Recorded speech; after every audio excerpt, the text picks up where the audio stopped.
A protracted lockdown has left many Malaysians in need of help. They've now taken to flying a white flag outside their homes so people know that they're struggling. Melissa Go with this report. For mother of three, Shanti Parawati, putting up a white flag outside her flat in a densely populated low-cost housing area outside of Kuala Lumpur was a last resort.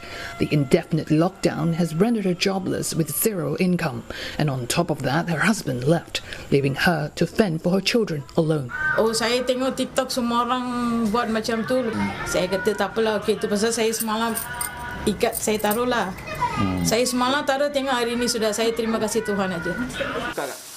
For Shanti and other residents here, there's no shame in surrendering when rice buckets are running empty and children are going hungry. Sebab saya kerja yang part-time punya kerja pun semua sudah stop. Saya pun tak tahu macam mana nak buat. Dulu tak macam ni. Bila ni lockdown dah start, macam-macam hal.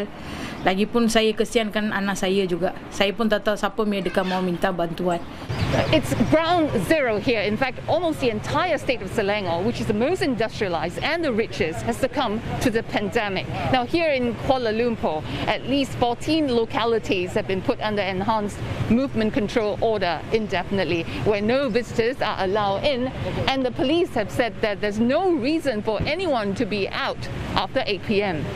More heart-wrenching stories have since surfaced daily in a country ravaged by the pandemic. 48-year-old Aaron Das suffered a stroke earlier this year, and that has affected his speech and cost him his job. Pouring his heart out, Aaron, who used to give tuition in English, lamented the many curveballs that life has thrown at him. Checkmate, I really sincerely don't know what to do. My only companion now are books and my diary. No, I just can't move. Help me.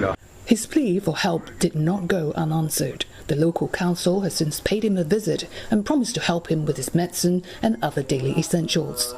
Sekiranya sekarang ini ada penduduk di kawasan sekitar ini yang meletakkan atau mengkibarkan bendera putih, ini adalah merupakan tanggungjawab kami untuk menyelesaikan masalah dan menghulurkan bantuan kepada mereka. Since the movement began in June, the hashtag Bendera Putih or white flag in Malay has been trending on social media. Malaysians are told to look out for them wherever they are and extend any help they can to those in need, or at the very least alert the NGOs. Bendera Putih hashtag, which has really exploded last week in Malaysia as people are wanting to help fellow Malaysians with financial distress. So we're seeing over 160,000 mentions, which seems a really big figure for Malaysia. And if you look at the likes and the shares, it's 750,000. It's sort of quietening down a little bit now. I think people are really moving into the action phase of things. What started as a citizen movement to help one another during the pandemic has since taken a life of its own. Various initiatives such as food banks from individuals and corporations have also sprouted across the cities. There's even a Fly a Red Flag campaign to help the four-legged friends. This as the pandemic pushes more middle-income households into the bottom tier, where some 12 million are said to be eligible for cash aid, struggling to make ends meet. Melissa Go, CNA, Kuala Lumpur.